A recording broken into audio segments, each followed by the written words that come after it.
compartilhar hoje uma palavra com você. O tema está aí. Eu ia pregar isso aí há um mês atrás. Mas Deus mudou naquela manhã, eu contei para vocês, né? Deus deu outra mensagem. E eu falei, bom, então deixa guardado, deixa aí. E hoje, Deus não mudou nada, então hoje vai ser essa mesmo, ô glória. Quando os maiores inimigos não são gigantes, mas são anões. Nós vamos, talvez você fale, mas o que é isso aí, pastor? Mas você vai entender. Abre a sua Bíblia, se possível, o livro de 1 Samuel, capítulo 17, verso 36.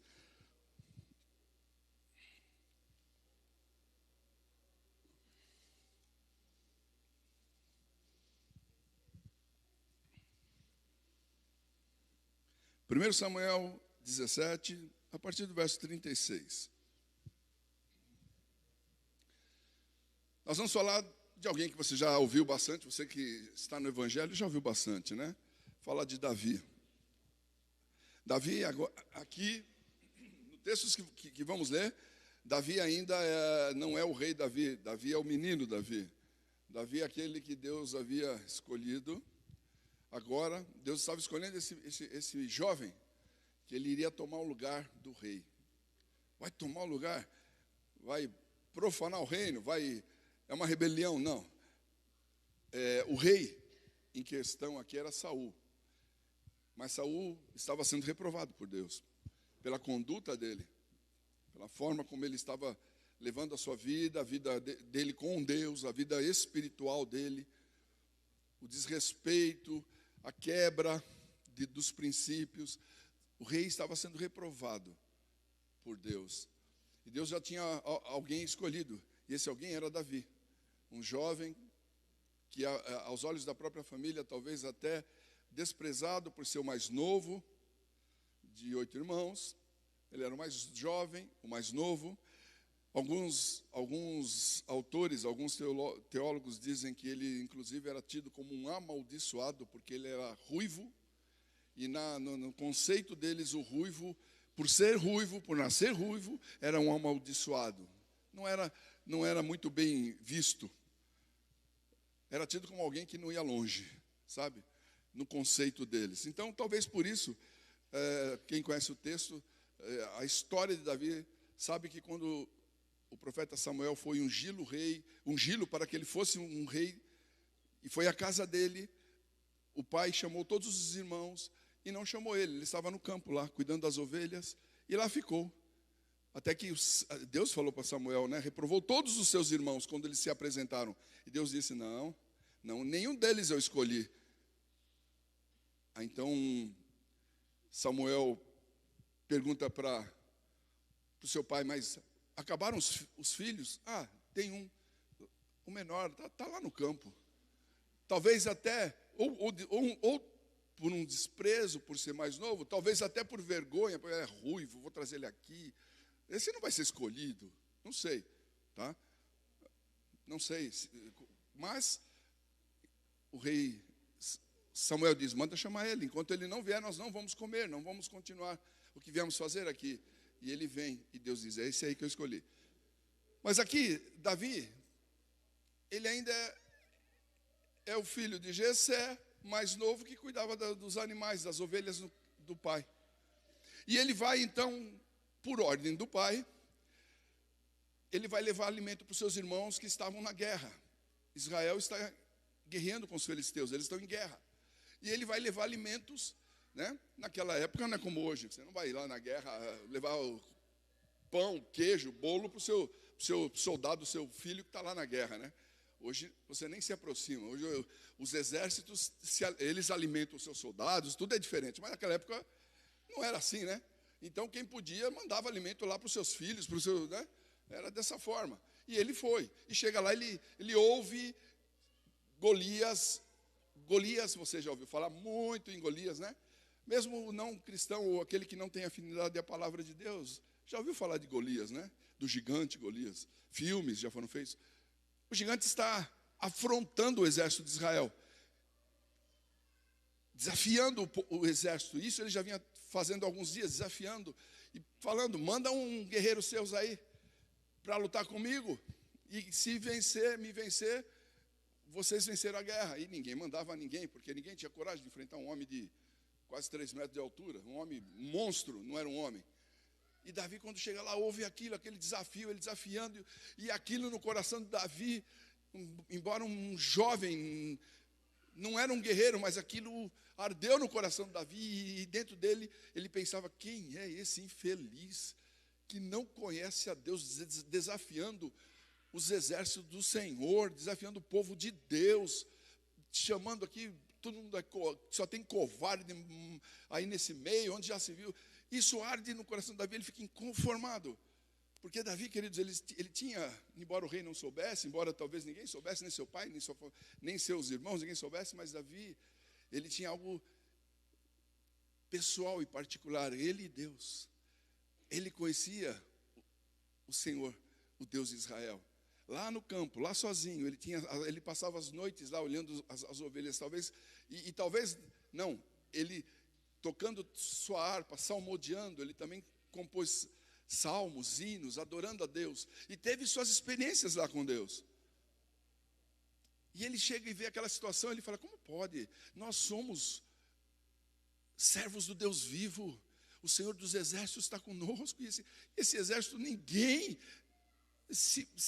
toma uma posição. Então ele está ali, e ele comenta ali que ele enfrentaria o gigante. E a coisa é levada ao rei. Olha, tem um louco ali que ele quer enfrentar o gigante. Você imagina aqueles soldados todos com medo. Ninguém se mexe. Aquele homem desafiando e ninguém tem coragem. Um olha para o outro e ninguém quer. Eu não vou. Você é louco, eu não vou não. Eu também não, eu tenho família, eu quero sair daqui vivo. Tá? Aquela coisa toda, né? Aparece um, como chama, eles chamam de boi de piranha, né? Vamos jogar ele lá, meu. Enquanto come ele, a gente corre. Vai destraçalhar ele lá, problema dele. Correram no rei, né? Ufa, o rei. Apareceu alguém, quem? Esse moço. O rei olha. Filho, você sabe quem é o homem ali? Você sabe quem é esse gigante? Ele é um guerreiro. Quem é você? Ele é um guerreiro.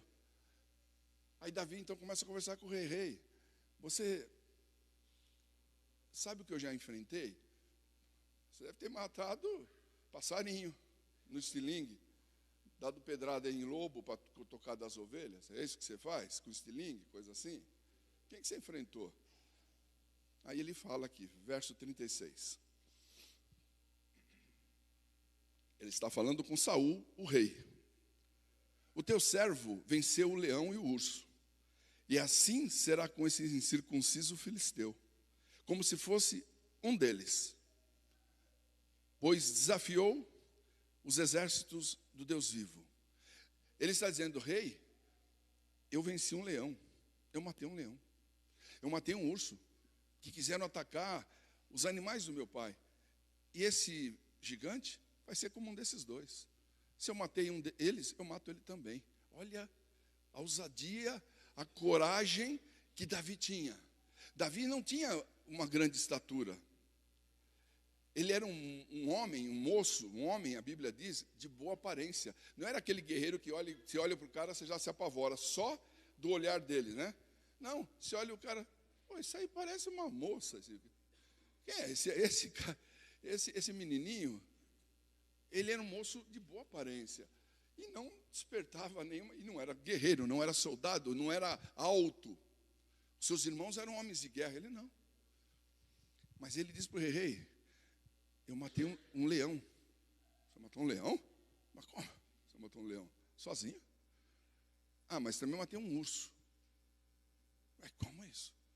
E vou matar ele também, porque nem matei eles. E Davi disse mais, Yahvé, o Senhor, que me livrou das garras do leão e do urso, me livrará também das mãos desse filisteu. Ele então revela aqui a sua confiança. Eu vou, e eu creio que vou, e vou vencer, porque o Senhor é comigo. Não vou à toa, rei. Eu não vou na minha força. Eu não matei o leão porque eu sou forte, porque eu sou guerreiro. Não matei o urso porque sou, mas porque o Senhor o Deus dos exércitos vai comigo. Ele está comigo. E o rei então disse para ele: vai e que Yahvé esteja com você. Então vai. Bom, ele foi. Ele enfrenta, o rei dá as suas armaduras, a sua armadura pessoal para ele. Veste Davi com as suas armaduras de guerra. Davi não aguenta levar aquilo. É muito pesado, é difícil. Ele não consegue se mover. Ele fala: rei, eu não consigo andar com isso aqui. Por favor. O rei tira dele. E eu vou sozinho. Minhas pedrinhas, meu estilingue. Pode deixar, rei, eu vou. E ele vai. Quando está lá diante do inimigo, então ele desce. O filisteu está lá embaixo. O seu guardador de armas está junto com ele. E desce Davi. Ele olha aquilo e fala: mas cadê? Você veio trazendo a espada? Nem a espada do seu soldado você trouxe? Cadê o soldado que você está acompanhando? Não, o soldado sou eu mesmo. Pode ficar tranquilo que é comigo a brincadeira. O filisteu diz assim, no versículo 44, o filisteu diz assim: vem cá, vem aqui, vem, aproxima mais aqui, mocinho, vem cá. Eu darei a tua carne às aves do céu e às feras do campo. Aquele homem, quando vê aquele menino, desdém dele, né? Despreza, fala: vamos lá rapidinho, que tem animais aí que vão comer você rapidinho. Vem aqui, vem. Mas Davi diz assim a ele, né? Verso 45: tu vens a mim com espada, lança, escudo, pontiagudo. Eu, no entanto, venho a ti em nome de Yahvé, o Senhor dos exércitos, o Deus dos exércitos de Israel, que você está desafiando. Você não sabe com quem você está brincando. O final da história a gente já conhece.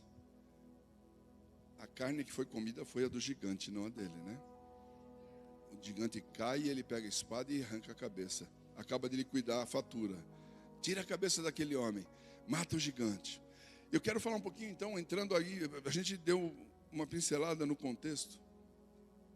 Mas eu quero que você pense um pouquinho e vai refletindo no que eu vou falar para você. Golias, do qual a gente está falando aqui, era um gigante, um guerreiro conhecido. Todos conheciam a força dele, todos conheciam a habilidade dele como homem de guerra. Todo o exército de Israel conhecia Golias, inclusive Saul, o rei, conhecia e alertou Davi: você não sabe com quem você vai lutar, rapaz. Isso não é uma brincadeira. Todo mundo sabia quem era Davi. Golias. Todos. Inclusive Davi sabia quem ele era. Assim como conheciam a força e o poder de Golias, né? Davi conhecia também. Davi matou, ele diz aqui no verso 36 que acabamos de ler, ele afirma para o rei que ele matou um leão, matou uma ursa. Quer dizer, Davi também conhecia esses animais, a força que eles tinham, o poder que eles tinham, a habilidade, a violência, a ferocidade desses animais. Davi também conhecia esses animais, sabia quem era. Quando esses animais apareceram, Davi não brincou, sabia muito bem quem estava se aproximando. E Davi enfrentou e matou. A Bíblia também relata, querido, que depois que Davi mata Golias, Davi casa-se com a filha do rei. Ela foi oferecida para quem matasse o gigante, casaria com a filha dele. A sua família teria impostos, os impostos seriam anulados, não pagaria impostos. Davi casa com a filha do rei, mas ele começa a ter problema com o rei. O rei, enciumado porque o povo começou a enaltecer Davi. Davi começou a ir para combates em guerras, comandando os exércitos de Israel, vencendo guerras. E quando ele vinha, o povo enaltecia Davi. O coração do rei foi ficando enciumado. E o rei começou a perseguir, quis matar Davi. Claramente, ele tentou matar algumas vezes. Davi teve que fugir do palácio, fugir de perto do rei com alguns homens. Teve que ir embora, se esconder. Porque ele sabia: agora eu tenho mais um inimigo. Saul é meu inimigo. Davi teve oportunidade, em certa ocasião, de noite, ele, escondido com seus homens, numa caverna. Saul procurando ele, para matá-lo. Ele vai, e à noite, ele acampa naquela caverna, bem ali. E Davi com seus homens lá no fundo, Davi escondido ali, ao redor ali, daquela caverna. E Davi sabe que Saul está lá com seus homens dormindo. Davi vai de noite, vai na madrugada, quando Saul está dormindo, seus homens dormindo, Davi vai com mais algum valente dele, chega ao lado de Saul, e os homens que estão com ele falam, agora é a hora. Crava uma lança, atravessa ele, que vai cravar ele no chão. Davi fala, você é louco? Você é maluco? Eu não vou tocar no ungido de Deus, você não sabe o que é isso. Davi sabia o que causaria para ele matar alguém que Deus havia ungido como rei. Davi sabia, não sou eu quem tem que fazer alguma coisa com ele, é Deus. Foi Deus quem ungiu, é Deus quem vai fazer. Davi não toca nele, Davi vai embora. Por que eu estou falando tudo isso para você aqui, querido? O tempo passa, Saul é morto. Deus cumpre aquilo que falou que faria. Saul é reprovado, ele morre. Morre seu filho. Davi é colocado como rei agora. Davi é o rei. Um homem já com muitas experiências, ele já está reinando. Um homem que combateu grandes combates, venceu gigantes, venceu exércitos violentos aqui, venceu animais ferozes, batalhas, né? Davi já é um homem experiente, é um rei experiente, um homem experiente com Deus, experiente com a vida, lidando com as coisas. Davi, ele entra num estágio, e esse é um perigo, querido, da nossa vida, estágio da autoconfiança, da segurança, sabe, da zona de conforto. Agora ele sabe que ele resolve a parada. Ele tem todo um exército ao seu comando, ele tem a nação nas suas mãos. Ele tem títulos, seria nos dias de hoje, títulos de combate, medalhas de guerra vencida. Ninguém questiona Davi nesse aspecto. Ele é guerreiro de vitória mesmo. Tem o reino na sua mão. Davi acomodou na sua vida. Ele sabia matar gigante, vencer exército. O povo sabia disso. Todo o povo sabia, temia. As nações ao redor ali de Israel temiam Davi. Sabiam quanta gente, quantos exércitos venceram. O que ele já havia feito. Mas uma coisa também, o diabo também sabia. O diabo sabia da força de Davi. O diabo conhecia muito bem aqui os pontos fortes de Davi. Mas também conhecia os pontos fracos de Davi. Davi, irmãos, ele tinha estratégias de guerra.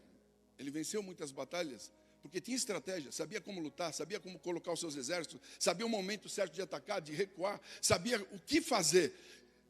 Toda guerra precisa de uma estratégia. Não se vai à toa para uma guerra. E Davi sabia, ele é experiente nisso. Mas o diabo também tem estratégias de guerra. Você está entendendo onde eu quero? Espero que você vá seguindo essa linha de pensamento. O diabo sabia quem era Davi. Sabia as coisas que Davi, realmente, ele não ia derrubar Davi. Mas ele também sabia onde Davi era fraco.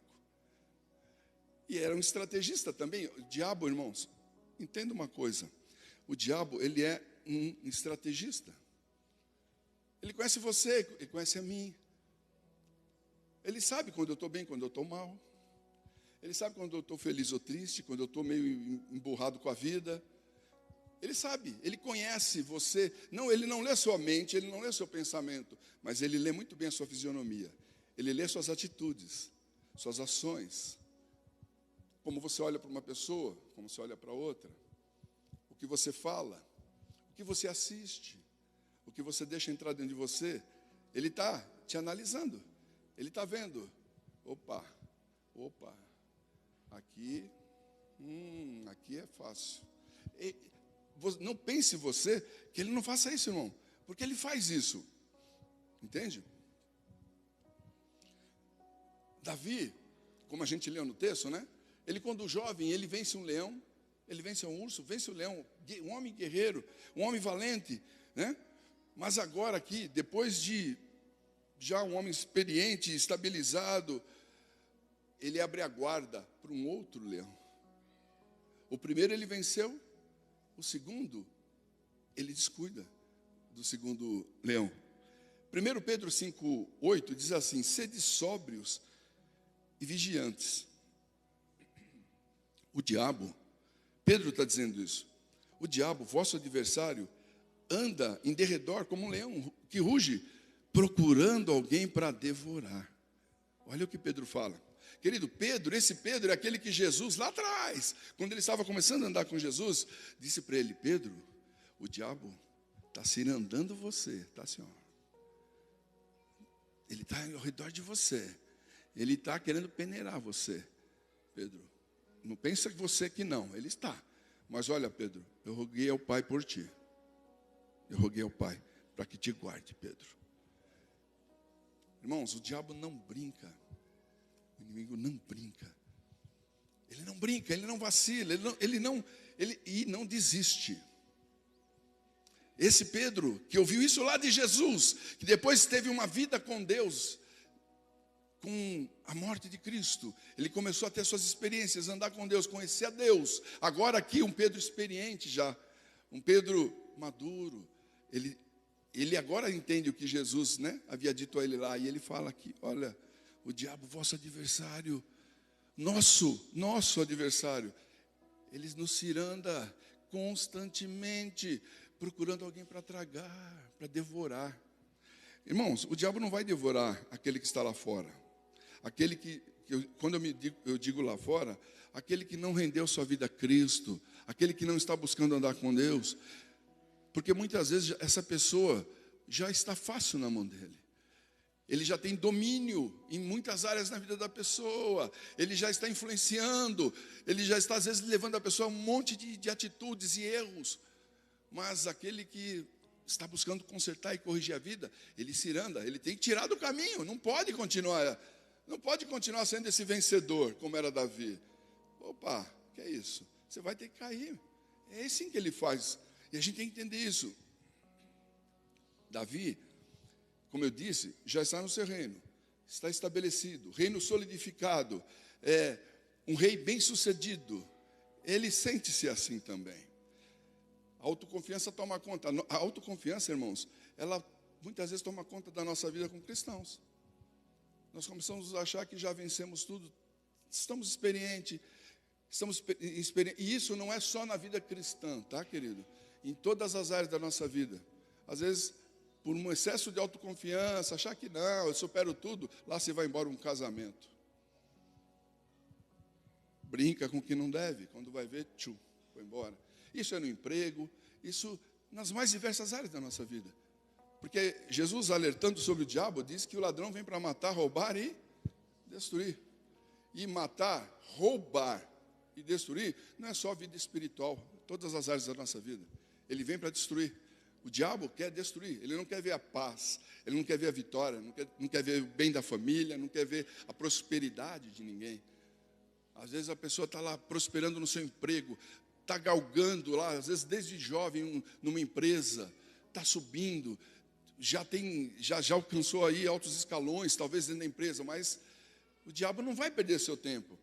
Aí no meio dessa caminhada chegam as ofertas de um concorrente, de um cliente, de um fornecedor. Não, leva do meu aí, compra o meu, olha, cada um que você comprar, você leva X, tal. O cara acaba entrando nessa, quando ele menos espera, perde o emprego, vai embora, vai lá para baixo.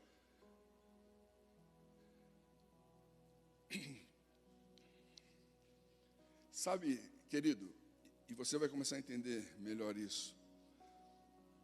O inimigo que é identificado, o gigante, você sabe quem é. Você vê de longe, opa. Golias se destacava entre todo o exército do inimigo. De longe se via ele, olha lá. Porque ele era maior que todos, bem maior que todos. O problema é o anão que você não vê. O problema é aquele que vem sorrateiramente, desapercebido, quase invisível. Você nem percebe. Esse, muitas vezes, é o que vai derrubar. Porque aquele que você vê, Davi conhecia Golias. Opa, não vou brincar, vou com ele.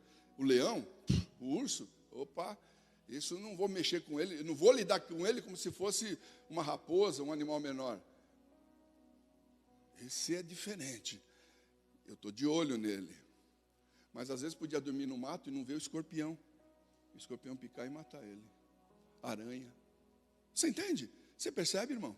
E isso é na nossa vida. É em todo, na nossa conduta, no nosso dia a dia. Ele sabia quem era o rei. Quando o rei começou a procurar matá-lo. Eu sei quem é o rei, e sei quem são seus homens, e sei que ele está procurando me matar. Ele fugia e conseguia escapar. Quando ele pôde matar o rei, a oportunidade. Talvez aí fosse o anão, né? O anãozinho chegando. Davi, matamos ele aqui agora, acabou a perseguição. Eu não vou mexer no ungido de Deus, aí é o gigante. Está doido? Deus ungiu esse homem, eu vou tirar a vida dele? Não, é Deus quem cuida. Mas o tempo passa, Davi, com toda essa bagagem na sua vida, mais uma guerra acontece, tantas guerras acontecendo, ele venceu tantas, mais uma guerra. Só que nessa eu não vou não. Não vou não, agora eu estou no meu palácio, estou aqui, cheio de mulher aqui, cheio de comida, tem tudo que eu quero, estou bonito, olha a minha roupa real, eu não vou pôr aquela roupa de guerra, eu já estou cansado de guerra, eu não vou não. Os seus exércitos vão, seus comandantes vão, e Israel está em guerra. Davi está descansando no palácio dele, feliz da vida. Acordando às 10 horas, vai para a academia, malha, volta, dorme, come, né? À tarde assiste alguma coisa aí, que eu não sei o que passa na televisão à tarde, mas assiste tarde, sei lá o quê. Só não pode ser tarde com Deus, porque aí ele errou, ele não podia ser. Tarde da pipoca, vai comer pipoca lá. Bom, a Bíblia diz então que ele está vivendo esse tempo, aí 2 Samuel capítulo 11, vamos lá rapidão.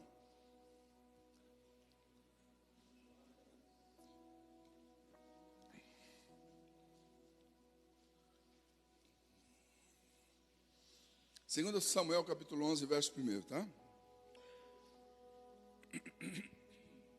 Diz assim o texto, na época da primavera, no tempo em que os reis costumavam sair para as batalhas, o rei Davi enviou Joabe, e com ele os seus oficiais e todo o exército de Israel, e eles destruíram os moabitas e sitiaram a Rabá. Entretanto, Davi permaneceu em Jerusalém. Quer dizer, ele mandou o seu comandante mor ali, Joabe, os exércitos, mandou para a guerra, foram, lutaram, venceram, sabe? Quer dizer, Davi está, né? Poderoso, mas ele não vai. Um dia, após o almoço, né? Como eu falei, acordou às 10, comeu uma fruta, deitou de novo, falou, é dura essa vida de rei. Aí almoçou, um pernil lá, sei lá o que, né? Sei lá, o que ele gosta lá. Brioche? Almoçar brioche? Não. Para mim, pernil é melhor. Mas vale a pena, Marcinho, você gosta? Então, o que faz aqui? Um dia, então, depois do almoço, Davi levantou-se, e depois de ter dormido um pouco, comeu, né? Fazer uma ceia, dormir um pouquinho, descansar, tal. Aí Davi foi passear no terraço do Palácio Real. Olha a preocupação do rei, seu exército, a nação em guerra. Ele acorda tarde, almoça, dorme mais um pouco, aí levanta na sacada lá do palácio, olhando, meu reino, meu domínio, quanta coisa linda que é isso aqui, como é bom ser rei em Israel, né? Isso aqui, Saul jogou fora tudo isso aqui, eu sou esperto, eu estou aqui, né? Mas ele está lá passeando, olhando o reino, olhando, aí, de repente, né? Diz aqui, olha, ainda nesse versículo 2, do terraço avistou uma mulher que se banhava-se, e notou que ela era uma mulher muito bonita. Ele está tomando banho, aí olha lá embaixo, sei lá onde, a distância, né? Ele devia enxergar bem, né? Porque viu que ela era bonita, né? Ou ela estava perto, ou ele enxerga bem, né? Sei lá. Ele olha lá, Nossa, mulher bonita lá tomando um banho, sei lá, tomando um banho, eu creio que talvez, tipo uma piscina, né? Ali se refrescando no calor, coisa desse tipo, né? Ela devia estar. Ele olha aquilo. Verso 3 diz assim: Davi desejou saber quem era aquela mulher. Mais uma para o meu harém. Olha, quem é essa mulher? Eu quero ela também. É o que ele pensou. Ao que lhe informaram, o nome dela é Betseba, filha de Eliã e esposa de Urias, teu servo Eteu. Urias era um servo de Davi e estava na guerra. Estava na guerra. Olha, ela é a esposa do teu servo que está guerreando. Então Davi mandou que a trouxessem para ele e teve relações sexuais com ela, que havia concluído o tradicional ato de purificação em função do ciclo menstrual. Depois ela retornou para sua casa. Olha o que Davi faz. Chama a mulher, mas é mulher do teu servo. Não importa, eu sou rei. Traga ela. Depois ela foi embora. Ela tinha que obedecer, não tinha essa, eu não vou, eu sou casada. O rei mandou, minha filha, ou vai ou morre. Não tem conversa. Na sequência de erros, Davi fica sabendo que ela engravidou. Ela engravidou. Urias vem da guerra. Ele vem da guerra trazer notícias, vem fazer alguma coisa e vai voltar para a guerra. Davi, quando ele está ali, Urias está ali, Davi diz para ele: Urias, vai para casa descansar um pouco e depois você vai retornar para a guerra. Não, rei, eu jamais vou fazer isso. Estando Israel, o povo de Deus em guerra, eu não posso ir para casa dormir e descansar. Eu tenho que voltar para lá. Olha a resposta de Urias. Mas a intenção de Davi era outra. Vai para casa, vai lá ter sua intimidade com a sua mulher. Era a intenção dele. E aí vão dizer que o filho é dele. Estou livre. Mas ele não vai. Não. Ele dormiu ali no palácio ali. Falou, não posso ir lá para minha casa de volta. Rei, eu sou um soldado, eu estou em guerra. Eu estou defendendo o meu Deus, a minha nação, a nação do meu Deus. E ele volta. Então, ele vai voltar para a guerra. Davi então fala. Davi manda uma carta na mão dele. Ele mesmo leva a carta, dizendo a Joabe: coloca ele na frente mais difícil de batalha e recue. Ele tem que morrer. Fazem isso. Ele inocentemente leva uma carta selada pelo rei. Ele não podia abrir a carta. A carta é para Joabe, o comandante maior. Ele não pode. Ele só entregou, olha, Joabe, o rei mandou essa carta para você. Obrigado. Joabe também não sabe o que se tratava. Depois o Joabe vai lá e lê. Fala, meu Deus, o que fez esse homem? O rei quer que mata ele. Quer que ele morre. O que será que esse camarada fez? Mas ele cumpre a ordem. Põe Urias na frente mais difícil de batalha. Ele vai para a batalha e ele morre na batalha. Então Davi chama a sua esposa. Bom, agora você mora comigo aqui. Vem viver comigo no palácio. Olha só o que faz um homem que a Bíblia diz que era um homem segundo o coração de Deus. E era um homem, e foi um homem que Deus amou. Deus amou Davi. Apesar da bobagem que Davi comete. Mas olha tudo que Davi faz, querido. Cadê a sensatez desse homem? Como um rei, cadê? Puxa vida, ela é esposa de um guerreiro meu. Cadê a vigilância de Davi? Cadê ele vigiar a sua própria vida? Meu irmão, cadê o temor de Deus, meu irmão? Cadê o temor de Deus que Davi sempre teve? Ele não tocou no ungido de Deus, sabia que a consequência era terrível, e agora ele comete tudo isso. Ele não enxerga o que ele está cometendo. Cadê a sensibilidade? Cadê o discernimento espiritual? Porque com certeza, irmãos, como acontece nos nossos dias, naquela época também o Espírito Santo falava ao coração e dizia, não faz isso.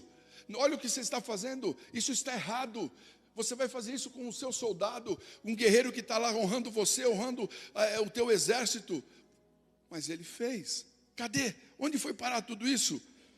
Na vida de Davi.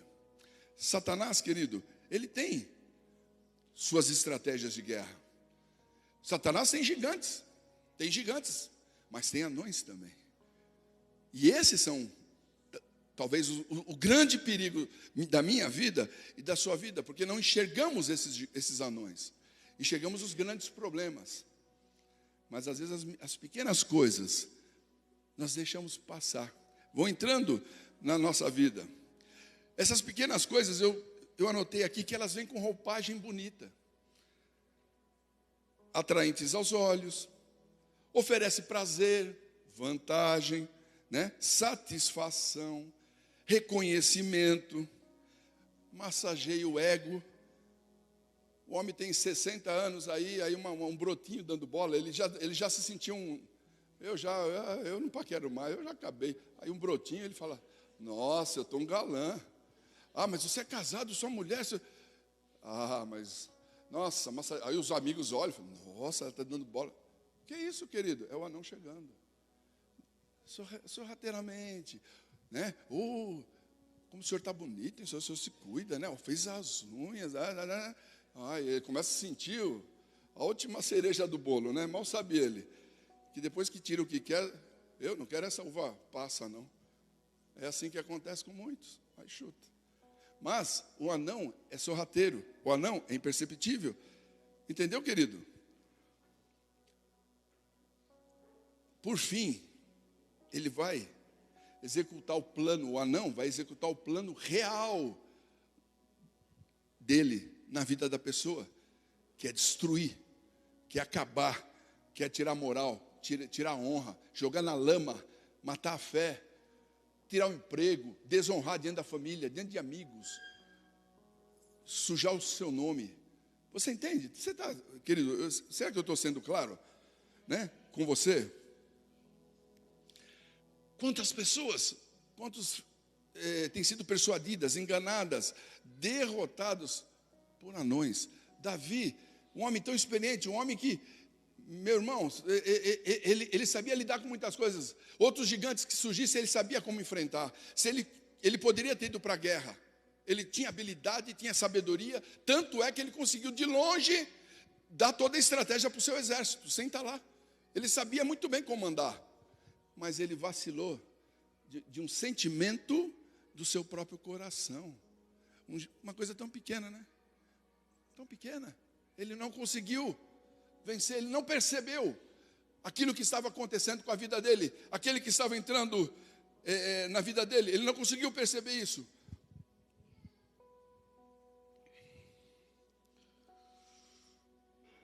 Querido, quantas pessoas, como Davi, comeu, dormiu, acordou meio sonolento, né? Depois do almoço, meio mole, aí olha aquela mulher, nossa, quem que é? Ah, é fulano, eu quero ela.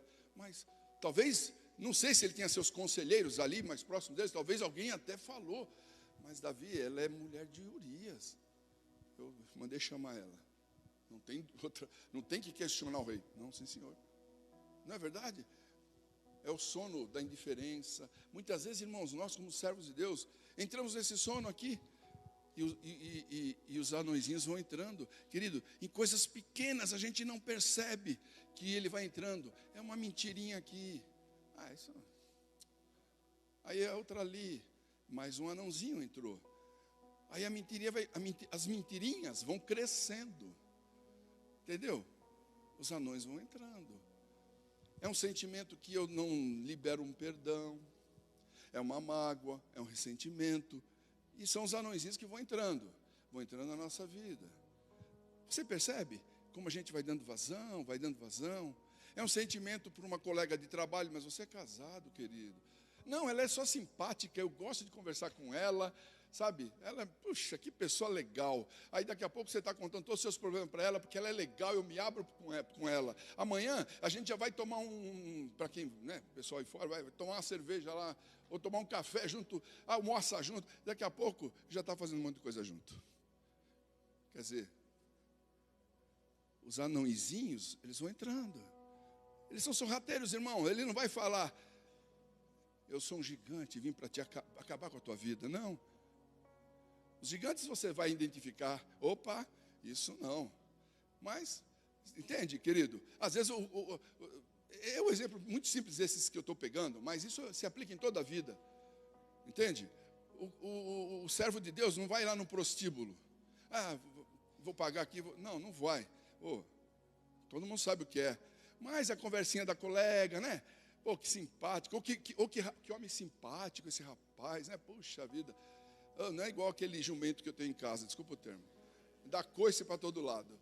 Né? Não é igual, olha como trata bem, olha que dá flores, olha que pessoa simpática de conversar, né? Agradável.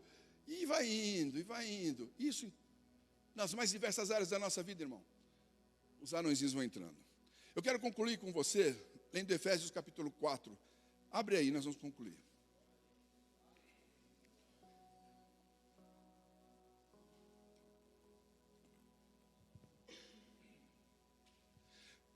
Paulo, escrevendo aos irmãos de Éfeso, ele dá algumas orientações aqui. E ele fala de algumas coisas que a gente vai perceber que tem anõezinhos aí nesse meio. Ó, ele diz assim a partir do versículo 22, se você puder acompanhar. Paulo diz assim, olha, quanto à antiga maneira de viver, fostes instruídos a vos despirdes do velho homem, que se corrompe por desejos enganosos. Paulo está dizendo aos irmãos, à igreja, né? Olha, vocês já estão instruídos que tem coisas da velha natureza, do velho homem, que você tem que jogar fora. Não serve para você. E serdes renovados no vosso modo de raciocinar e vos revestirdes do novo homem, criado para ser semelhante a Deus em justiça e em santidade, provenientes da verdade. Então Paulo fala, olha, vocês já foram instruídos, que tudo aquilo que é velho, e Paulo trata isso como se fosse uma roupa, né? Se despir do velho homem, jogar fora aquilo que pertencia ao velho, à velha natureza. Paulo fala, e se reveste da nova natureza, do novo homem, nascido em Cristo, com novos valores, conceitos. Paulo fala, seja dessa forma, né? Esse homem, segundo ele diz aí no verso 24, criado para ser semelhante a Deus, em justiça e em santidade, provenientes da verdade. Então, querido, eu e você, como cristãos, Deus quer que nós sejamos o quê? Semelhantes a Deus. É fácil, é simples, é brincadeira? Não, lógico que não, irmão. Requer de nós esforço, sacrifício, renúncia. Aqui entra o poder de escolha. Me fugiu o termo, olha, um termo tão simples que a gente usa sempre. Escolher, o poder de escolha, livre-arbítrio. Oxe, fugiu. Aqui entra o livre-arbítrio. Não tem livre-arbítrio, claro que tem. Aqui, ó. É você quem escolhe. Você fala, quero ou não quero, vou ou não vou. A escolha é sua, meu irmão. Davi tinha um livre-arbítrio de falar, é a esposa. Não, então não. Então não. Ele estava livre de uma série de problemas. Irmão, você estudando a vida de Davi, a partir desse fato, isso foi um divisor de águas na vida de Davi. A partir daí, só problema Davi colheu. Uma filha é abusada pelo irmão, o outro irmão fica indignado, mata esse irmão. Aí o outro filho se rebela contra Davi para tomar o reino de Davi. Davi tem que fugir, ele toma as mulheres de Davi. Olha, foi um inferno a vida de Davi, dali para frente. Aí esse segundo filho é morto pelo comandante do exército de Israel, de Davi. Esse segundo filho que usurpou o trono de Davi. A vida de Davi virou uma luta tremenda. Por quê? Porque os anõezinhos foram entrando e ele não viu. Ele não ligou. Ele não se preocupou com isso. Deixou fazer ninho. Entende? O gigante ele sabe, mas o pequeno ele nem percebeu. E é aí que mora o perigo. Então Paulo diz assim, né? Para sermos semelhantes a Deus, verso 25, portanto, cada um de vós deve abandonar a mentira. Olha um anão aí, meu irmão. Se a mentira tem sido, tem fluído na sua vida, meu irmão, é hora de você falar, chega. Não entra nessa barca furada, meu irmão. Porque é do diabo e você está fazendo a vontade dele, se você vive dessa forma. Não tem outra história, não tem outra conversa, não tem outra posição. A mentira é do diabo, e Jesus fala isso, né? Ele diz que o diabo mente desde o começo. Quando ele deu esse discurso, o povo ficou revoltado com ele. O povo ficou revoltado com ele. Porque ele falou, vocês são filhos do diabo. O diabo mente desde o começo. E vocês estão fazendo isso. Entende, querido? Então a mentira. Ele então diz aqui, olha, e fala, deixar a mentira, né? E falar a verdade ao seu próximo. Pois todos somos membros do mesmo corpo. De um mesmo corpo. Irmão, se eu minto para você, você é cristão. Você pertence ao mesmo corpo de Cristo. Eu estou mentindo para quem? Hã?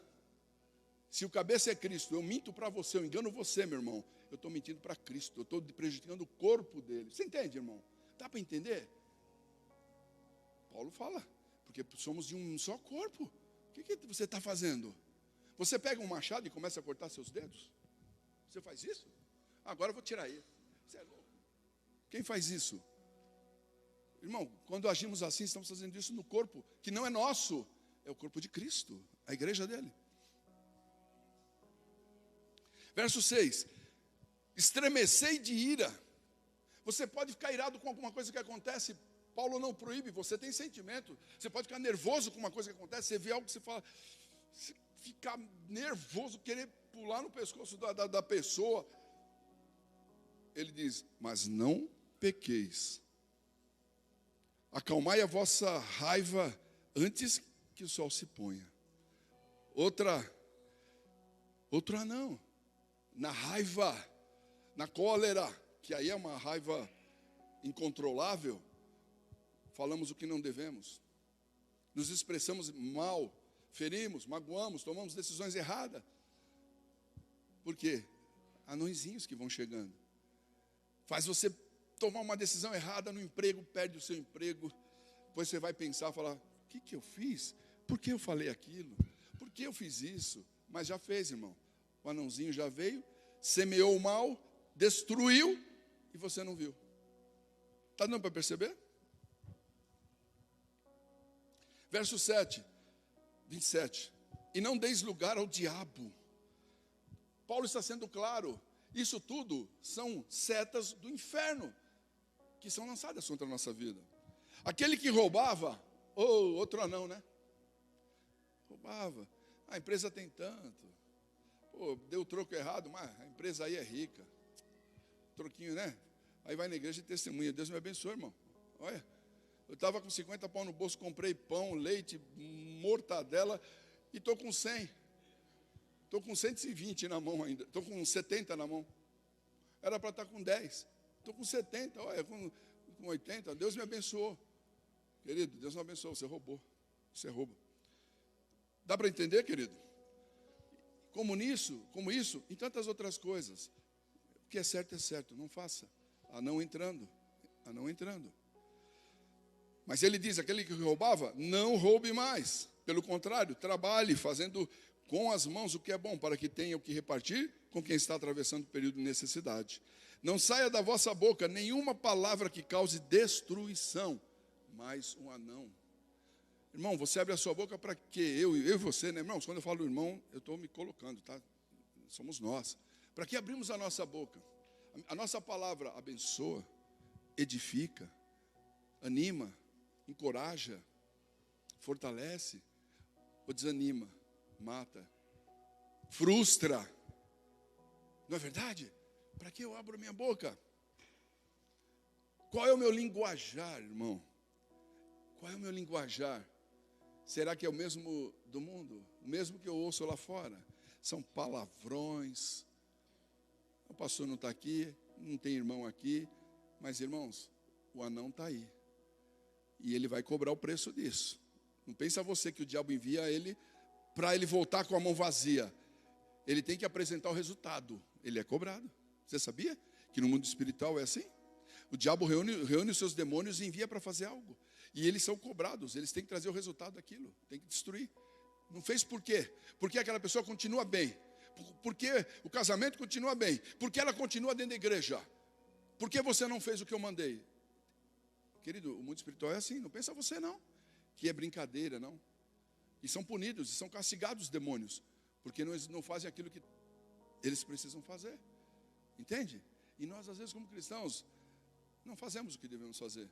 porque achamos que não tem preço, mas o preço vem, querido. O preço vem. E Deus não quer isso. Por isso a Bíblia nos alerta, entende? Por isso nos exorta, chama a nossa atenção, para que a gente não pague um preço pelo nosso erro, o preço da nossa vida, nosso casamento, nosso emprego, na nossa vida relacional aí, com as pessoas, na sociedade. Entende? Quantas pessoas estão presas agora? Agora, estão em prisões. Por quê? Estão colhendo, pagando um preço por coisas que não deram ouvidos.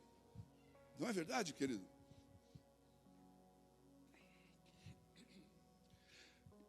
Verso 29, que eu estou lendo, vou ler até o 32 só. Então, não saia da sua boca, nenhuma palavra que cause destruição, mas somente a que seja útil para a edificação, de acordo com a necessidade, a fim de que comunique graça aos que ouvem. Esse tem que ser a nossa palavreada, irmão. Palavra que quem ouve fica feliz com você, vai te procurar de novo quando tem outro problema, e você tem uma palavra de Deus para o coração dela. Entende? A pessoa tem prazer em falar com você. A sua mãe, o seu pai, a mãe e o pai daquele jovem, por exemplo, faz questão e fala: olha, anda com fulano. Nossa, eu gosto quando você está com ele. Ele sempre fala coisa boa para você. Mas tem aqueles que falam: olha, pelo amor de Deus, se você andar com aquele lá, eu corto as pernas, corto teus braços, furo seus olhos e te enterro ainda. Meu irmão. E cubro com cimento. Irmão, você que é pai, é mãe, eu sou avô, você sabe que é assim, né? Quantos pais, não sei se no nosso caso, quantos pais já deram tantos conselhos assim e hoje choram? Porque os filhos não deram ouvidos e muitas vezes já nem estão mais entre nós. Porque não ouviram o conselho, não deram a mínima. Os anões, eles vão minando. Verso 30, não entristeçais o Espírito de Deus, o Espírito Santo de Deus, com o qual fosse selado para o dia da redenção. Então a gente vê, irmãos, que essas atitudes nossas entristecem o Espírito. E se vivemos assim, o Espírito Santo de Deus vai se afastando de nós. E quanto mais ele se afasta, mais eu me afundo, porque menos eu estou perceptível, eu estou sensível ao que Deus quer. Porque o Espírito vai indo embora, ele vai se afastando. Porque Deus, irmãos, ele não tem comunhão com o pecado, com a sujeira, com a lama. Você entende? Embora ele está em todo lugar, até no inferno Deus está. Se você se esconder lá no abismo, ele também sabe que você está lá. Mas ele não compactua com aquilo que está acontecendo. Ele não vai aceitar de um filho seu. Então, a Bíblia diz que os nossos pecados fazem separação entre nós e o nosso Deus. Então, quando estamos, a pessoa está no erro, Deus se afasta. O Espírito se afasta. Então a tendência, se um filho não ouve o pai, morando com o seu pai, você imagina se o filho fala: vou morar sozinho, vai morar com os amigos. Aí que acabou, a casa caiu, né? Se morando perto, não ouve a voz, vai ouvir a voz lá longe? Não vai ouvir. É assim que acontece, na nossa vida espiritual, querido. Sim ou não?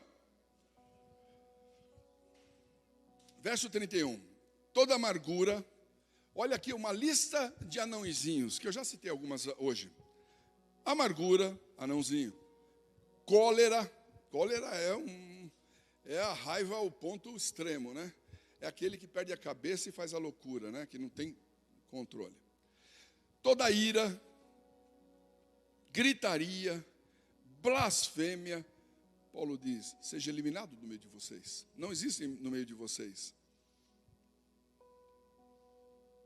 Bem como toda a maldade. Olha, irmão, que lista de coisas que parecem tão pequenas. Porque, olha, presta atenção, rapidinho.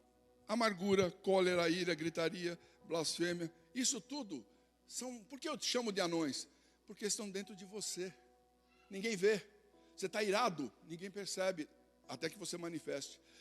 Você está cheio de angústia, de mágoa no coração, ninguém percebe. Ninguém vê. São anões escondidos aí, ninguém percebe que você está ardendo em ira. Ninguém percebe até que aquilo vem à tona e todos veem. O fruto daquilo se manifesta. E aí, entende? Por isso Paulo diz: olha, isso não esteja no coração de vocês. Pelo contrário, verso 32, sede bondosos, compassivos, uns para com os outros, perdoando uns aos outros, da mesma maneira como Deus os perdoou em Cristo. Eu vou encerrar por aqui. Eu tinha mais coisas para colocar, mas o tempo já está fluindo. Davi, um homem segundo o coração de Deus, guerreiro, vencedor, derrotado por um anão, derrotado por um sentimento, derrotado por coisas tão pequenas. Uma aventurazinha, um filme, algumas amizades na rede social, né, que agora são bem dos nossos dias, né? São coisas que vão destruindo a nossa vida. Então, querido, vamos tomar cuidado. Davi termina repreendido severamente quando peca com Betseba, né? O profeta Natan vai a ele, conta uma história para Davi, de um homem que tinha só uma ovelhinha, e recebe uma visita na sua casa, ele só tinha uma ovelhinha, que dormia até com ele na cama e com os filhos. Imagina que ovelhinha bem querida, né? Aí ele fala que um homem rico ali próximo, do lado dele, tinha tanta ovelha, tantas coisas, recebe uma visita, tarde da noite, tem que matar alguma coisa para o cara comer, pega a ovelhinha do coitadinho, porque ele fala, vamos matar as minhas ovelhas, gorda, bonita, né? Tira a ovelhinha daquele coitado, mata a ovelhinha dele e come. Aí o profeta pergunta, o que você acha dessa atitude, Davi? Esse homem é digno de morte. Quem fez isso? Quero saber quem fez, porque vai morrer. Ah, eu vou te dizer, foi você, rei. Você que fez isso. Aí Deus fala, Davi, eu te tirei de trás da manada, das ovelhas. Te dei um reino. Você tem todas as mulheres que você quer no seu palácio. E você tomou a mulher de um coitado de um homem. É isso que você fez, Davi. Que triste, né?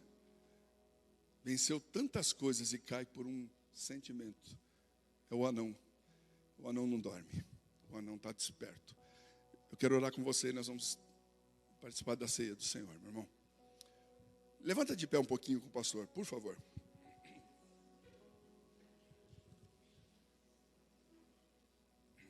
Eu quero orar com você. Eu não sei como você está nessa noite. Irmão, se você tem detectado aí na sua vida, tem anões entrando. Irmão, se você não percebeu antes que os anões estavam entrando, eu vou te dizer uma coisa, agora você tem que perceber.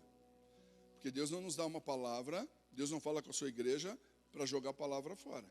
Deus não se engana. Eu me engano, mas Deus não. O Espírito de Deus que fala ao meu e ao seu coração, Ele fala comigo, olha, isso não pode permanecer na sua vida. E Ele fala com você também. E Ele te diz, ó, você está sendo roubado. Isso não vai, o final não vai ser bom. É assim que Deus trata. Mas cabe a você e eu decidirmos o que nós vamos fazer. Vamos deixar aquilo permanecer ou vamos cortar e falar, chega, não quero mais na minha vida. Eu quero orar com você agora. E você vai falar com Deus, irmãos. Eu não sei como está o teu coração nesse momento, mas eu quero que você fale com Deus. Irmão, seja sincero com você mesmo, seja sincero com Deus. Com o Espírito de Deus. Irmãos que talvez, pessoas que nos acompanham em casa, lá estão assistindo, também podem fazer essa oração. Feche seus olhos na presença dEle. Todos nós aqui que estamos no templo, todos. Vamos falar com Deus agora. Pai querido, Deus de justiça, Deus de paz, Deus de misericórdia. Pai querido, nós ministramos a Tua palavra. Ela não vem de nós, ela é a Tua palavra. Não vem da sabedoria humana, porque nada sabemos e nada podemos fazer por nós mesmos. Mas a palavra é Tua. É o Senhor quem trata, é o Teu Espírito Santo quem trata.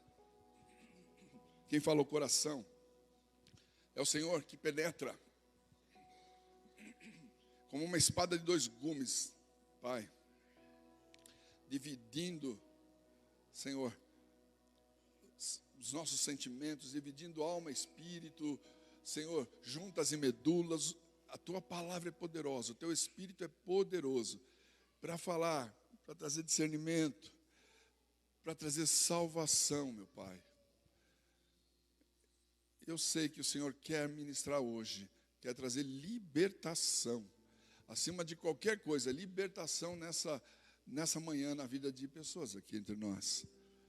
Pai, eu quero pedir em nome de Jesus, que o teu Espírito continue falando ao coração, que esses irmãos, essas irmãs que estão identificando situações em que eles estão sendo enganados, estão sendo roubados, ou podem vir a ser roubados, que eles possam, Senhor, nesse momento, na sinceridade dos seus corações, falar contigo, pedir misericórdia, pedir socorro.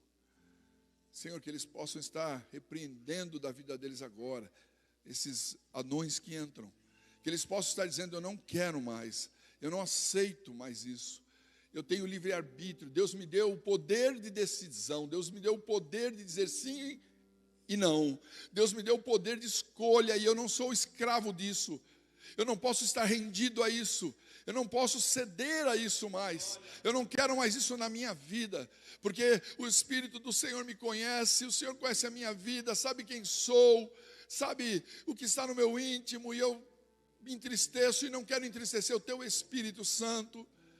Portanto, Pai, me dá força, Senhor, nos dá força a esse teu servo, essa tua serva nessa manhã. Deus, dá sabedoria, abre os olhos espirituais, para que ele enxergue, veja, perceba. E Pai, dá ousadia para tomar uma decisão, a partir de hoje tomar uma posição. Davi, um grande guerreiro, num momento tão importante da vida dele, ele não entendeu, não reconheceu, não tomou a decisão correta, se deixou levar e foi roubado. Mas Senhor, tem misericórdia. Talvez irmãos aqui, talvez pessoas em casa assistindo, estão sendo roubadas no seu trabalho, no seu emprego, no seu relacionamento conjugal, na sua vida conjugal, no seu relacionamento de namoro, noivado. Senhor, tem misericórdia, abre a mente, o entendimento, que haja uma atitude de mudança. Espírito de Deus faz isso, quebra as barreiras, quebra as cadeias, e ministra na vida desse irmão e dessa irmã. Fortalece ele hoje, em nome de Jesus. Que ele hoje tome uma posição, Pai, não com o homem, mas contigo, com aquele que tudo vê. Porque os olhos do Senhor estão em todo lugar, diz a tua palavra, contemplando maus e bons. Pai, em nome de Jesus, nós oramos juntos. Oh Deus, que esse irmão, essa irmã faça um propósito contigo de mudança, um propósito contigo de novas atitudes. Pai, em nome de Jesus, para a tua glória, assim oramos a ti, Deus, em nome de Jesus. Amém, meu irmão?